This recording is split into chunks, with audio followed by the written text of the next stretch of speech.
Hello friends, welcome to innovative food. આજે આપણે બનાવીશું ક્વિક અને ઇઝી અને એકદમ હેલ્ધી રસાવાળું મગનું શાક. ડિસ્ક્રિપ્શન બોક્સમાં મેં રેસીપીના બધા ઇન્ગ્રીડિયન્ટ્સ આપી દીધા છે, જેમાં તમે જઈને ચેક કરી શકો છો. મગનું રસાવાળું શાક બનાવવા માટે આપણે અહીંયા 1 કપ મગ લીધા છે. એને આપણે 2 થી 3 વાર ધોઈ નાખશું.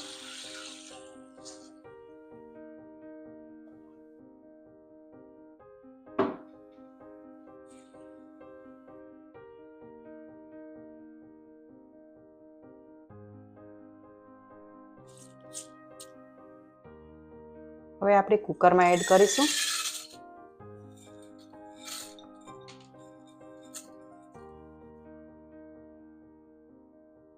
થોડું સોલ્ટ એડ કરીશું. પાણી એડ કરીશું જરૂર પૂરતું. અહીં મેં 2 કપ જેટલું પાણી લીધું છે. હવે 3 થી 4 સીટી થાય ત્યાં સુધી આપણે કૂક કરીશું. મગ આપણા અહીં એકદમ બફાઈ ગયા છે, તમે જોઈ શકો છો. હવે આપણે મગનો વઘાર કરીશું. અહીં મેં 2 ટેબલસ્પૂન ઓઇલ લીધું છે. હાફ ટીસ્પૂન રાઈ એડ કરીશું. હાફ ટીસ્પૂન જીરું એડ કરીશું. હિંગ એડ કરીશું. અહીં મેં મરચાં, આદુ, લસણ અને ધાણાના પેસ્ટ બનાવી અને એડ કરી છે. એને થોડી વાર પકાવીશું. હવે એમાં આપણે 1 ટમેટું એડ કરીશું.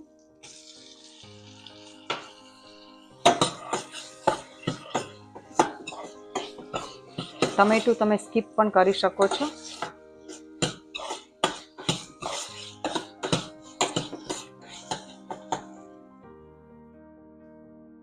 અહીં મેં મરચું પાવડર એડ કરી દીધું છે. હવે પિંચ ઓફ હળદર એડ કરીશું. થોડું સોલ્ટ એડ કરીશું. મિક્સ કરીશું.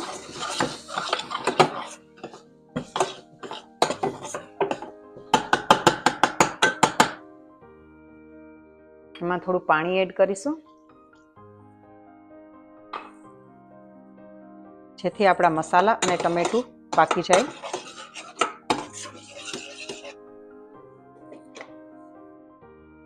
હવે આપણા મસાલા એકદમ પાકી ગયા છે. હવે આપણે આને મગમાં એડ કરી દઈશું. હવે આપણે મગમાં જોઈતા પ્રમાણમાં પાણી એડ કરીશું. મગનું શાક આપણે અહીં રસાવાળું બનાવીએ છીએ, એટલે મેં વધારે પડતું પાણી એડ કર્યું છે. તમે તમારી ચોઈસ મુજબ પાણી એડ કરી શકો છો. હવે આપણે વઘાર એડ કરીશું.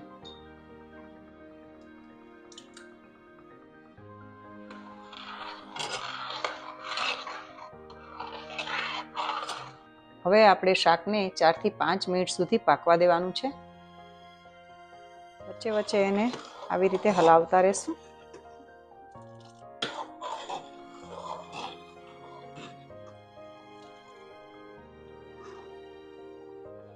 આપણું શાક પાકી ગયું છે. હવે છેલ્લે આપણે એમાં 1 ટેબલસ્પૂન લીંબુનો જ્યુસ એડ કરીશું. કોથમરી એડ કરીશું અને મિક્સ કરી લેશું. તો આપણું મગનું શાક રેડી છે. તો ચાલો સર્વ કરી લઈએ. જો તમારે ક્વિકલી કોઈ શાક બનાવવું હોય તો મગનું શાક એક સારો ઓપ્શન છે અને ખૂબ જ હેલ્ધી પણ છે. મગને તમારે પલાળવા પડતા નથી અને એને ડાયરેક્ટ બાફી અને શાક બનાવી શકો છો.